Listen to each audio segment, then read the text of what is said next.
Shalom saudara dikasih dalam Tuhan, puji Tuhan. Hari ini kembali lagi saya menyapa setiap umat Tuhan di dalam program Bible and Coffee, yang dimana melalui program ini saya rindu setiap kita selalu tertanam dalam firman Tuhan. Karena benarlah apa yang dikatakan Alkitab, hari-hari yang kita jalani akan semakin berat, akan semakin sulit. Kalau kita tidak pakai iman, maka kita akan lemah. Kalau kita tidak memakai iman, maka kita akan hancur. Karena itu Alkitab jelas katakan, iman itulah yang menyelamatkanmu.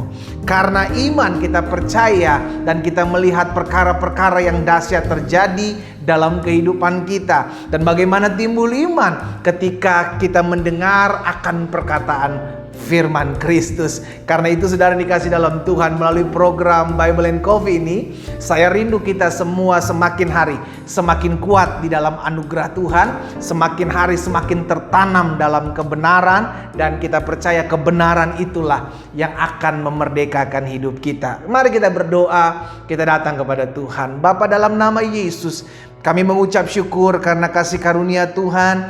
Kami mengucap syukur karena hari-hari hidup yang kami jalani ada dalam berkat dan pemeliharaan Tuhan.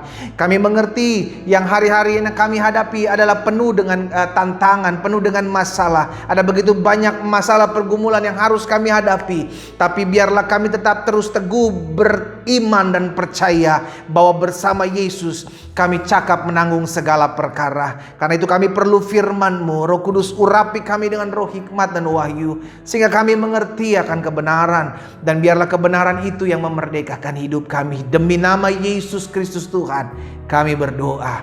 Haleluya. Amin, amin. Saudara dikasih dalam Tuhan, hari ini saya mau sampaikan satu kebenaran firman Tuhan di dalam Lukas pasal 18 ayat 7 dan ayatnya yang ke-8. Lukas pasal 18 ayat 7 dan ayat 8. Ini adalah perumpamaan tentang seorang hakim yang lalim, seorang hakim yang tidak takut akan Tuhan. Perhatikan ayat 7 dan ayat 8. Yesus bilang begini, "Tidakkah Allah akan membenarkan orang-orang pilihannya yang siang malam berseru kepadanya? Dan adakah ia mengulur-ngulur waktu sebelum menolong mereka? Aku berkata kepadamu, ia akan segera membenarkan mereka. Akan tetapi jika Anak Manusia itu datang, adakah ia mendapati iman di bumi?" Jadi hal ini Yesus sedang berbicara tentang bagaimana seorang anak-anak Tuhan harus berdoa dengan tidak jemu-jemu. Kita berdoa setiap hari. Namun kita mengerti juga setiap hari akan datang masalah yang baru. Kita berdoa setiap hari, kita bergumul setiap hari. Tapi di sisi lain kita juga mengerti kita harus mengakukan apa yang menjadi bagian kita dengan beriman dan percaya. Amin saudara. Jangan sampai kita tidak menghidupi apa yang kita doakan. Kita berdoa. Setelah kita berdoa, kita percaya bahwa apa yang kita doakan sudah kita terima. Dengan kata lain, jangan lagi kita mengkhawatirkan apa yang kita sudah doakan.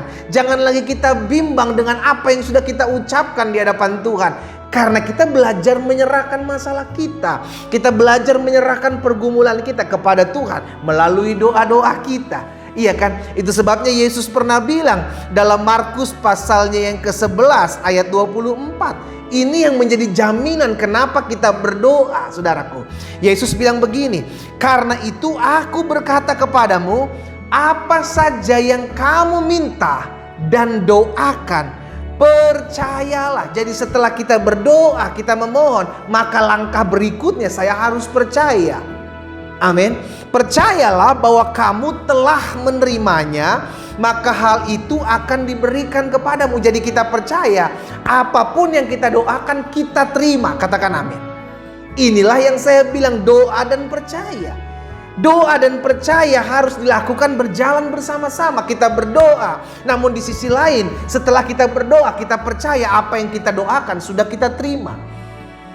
Jangan setelah kita berdoa justru kita kembali khawatir. Setelah kita berdoa kita kembali mulai goyah. Setelah kita berdoa kita kembali mulai gak percaya. Jangan-jangan Tuhan gak sanggup sembuhkan penyakit saya. Jangan-jangan Tuhan gak sanggup pulihkan rumah tangga saya. Jangan-jangan Tuhan gak sanggup memulihkan ekonomi saya. Jangan-jangan kita mulai mengintimidasi diri kita sendiri dengan keraguan-raguan kita. Sehingga akhirnya kita lupa. Wah, tadi saya sudah berdoa. Harusnya setelah saya berdoa, saya harus beriman. Harusnya setelah saya berdoa, saya percaya doa punya kuasa. Amin, saudara dikasih dalam Tuhan. Makanya Yesus bilang, apapun juga yang kamu doakan, percaya bahwa kamu sudah telah menerimanya. Lalu mungkin saudara bilang, berarti apa aja yang kita minta dan doakan pasti kita dapati. Saya mau bilang, sesuai dengan imanmu jadi padamu. Tapi izinkan saya juga menyampaikan apa yang Tuhan pandang baik, itu yang akan diberikan kepadamu. Iya kan? Kalau Tuhan lihat apa yang kau doakan justru membinasakanmu. Kalau Tuhan lihat apa yang kau doakan justru membuat engkau jauh dari Tuhan, maka Tuhan tidak akan berikan, tapi Dia gantikan dengan apa yang terbaik buat saudara dan saya.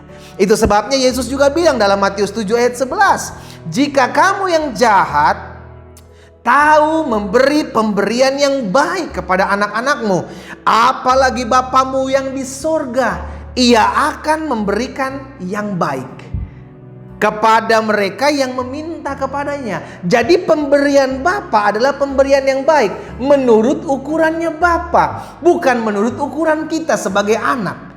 Ngerti ya saudara? Kenapa? Karena Bapa tahu kapasitas, kemampuan, kesanggupan seorang anak dalam memberikan, dalam menerima apa yang dia minta. Kalau kita mengerti bahwa anak kita belum bisa naik mobil dan anak kita minta mobil, apakah kita berikan? Kan belum. Mungkin nanti setelah dia punya SIM, setelah dia bisa mengendarai mobil, baru kita berikan.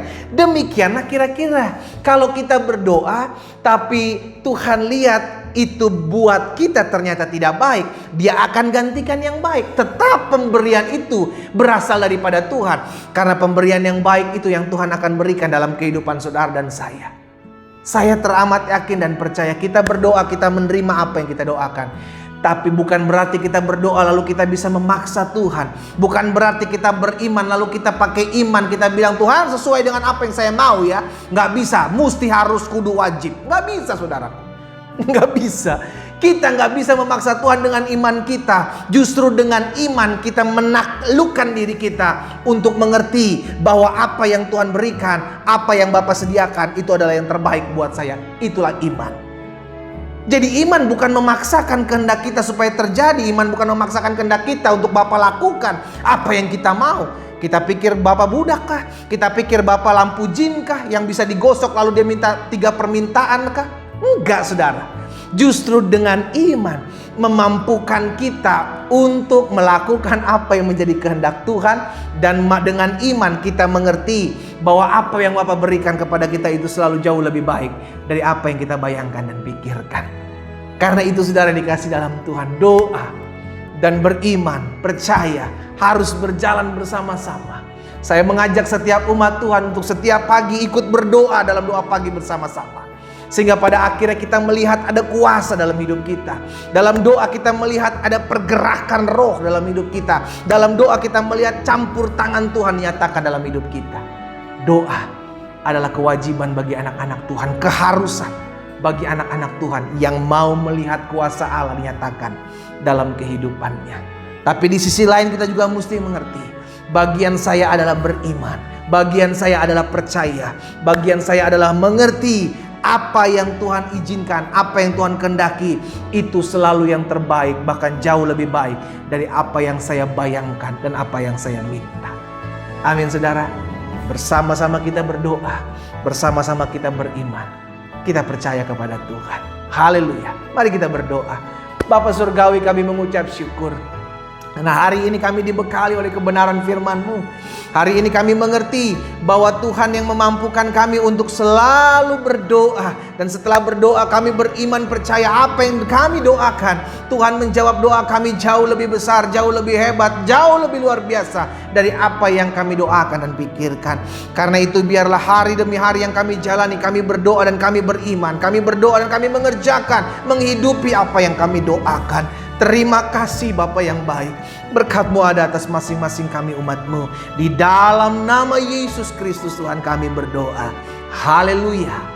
Amin, amin. Kita nikmati kopi kita, saudara. Haleluya. Doa dan percaya harus berjalan bersama-sama. Doa dan beriman harus berjalan bersama-sama. Sehingga akhirnya kita melihat perkara-perkara dahsyat, perkara-perkara ajaib Allah nyatakan dalam kehidupan kita. Tuhan Yesus memberkati kita.